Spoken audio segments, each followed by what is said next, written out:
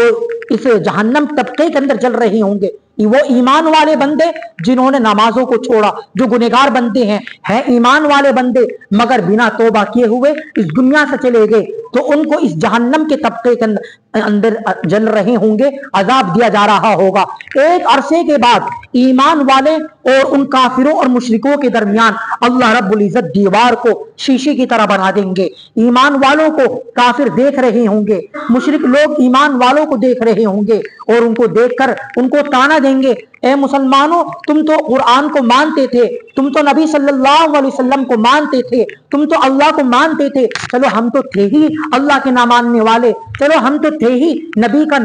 نہ ماننے والے، مگر تم تو مسلمان تھے، تم تو اپنے آپ کو مسلمان کہلاتے تھے، تم تو اللہ کو اپنا رب مانتے تھے، تم تو قرآن کو بھی مانتے تھے، اس کے باوجود بھی تم جہنم کی آگ کے اندر چل رہے ہو۔ چنانچہ جب ان کو وہ کافر لوگ وہ مشرک لوگ تانا دیں گے تو اللہ رب العزت حضرت جبرائیل علیہ السلام کو حکم دیں گے، اے جبرائیل جہنم کے اندر آپ جائیں کہ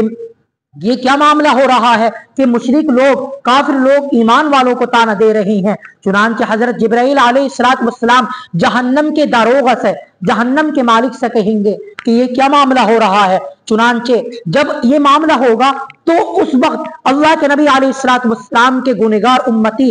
داروغہ دوزخ سے کہیں گے کہ یہ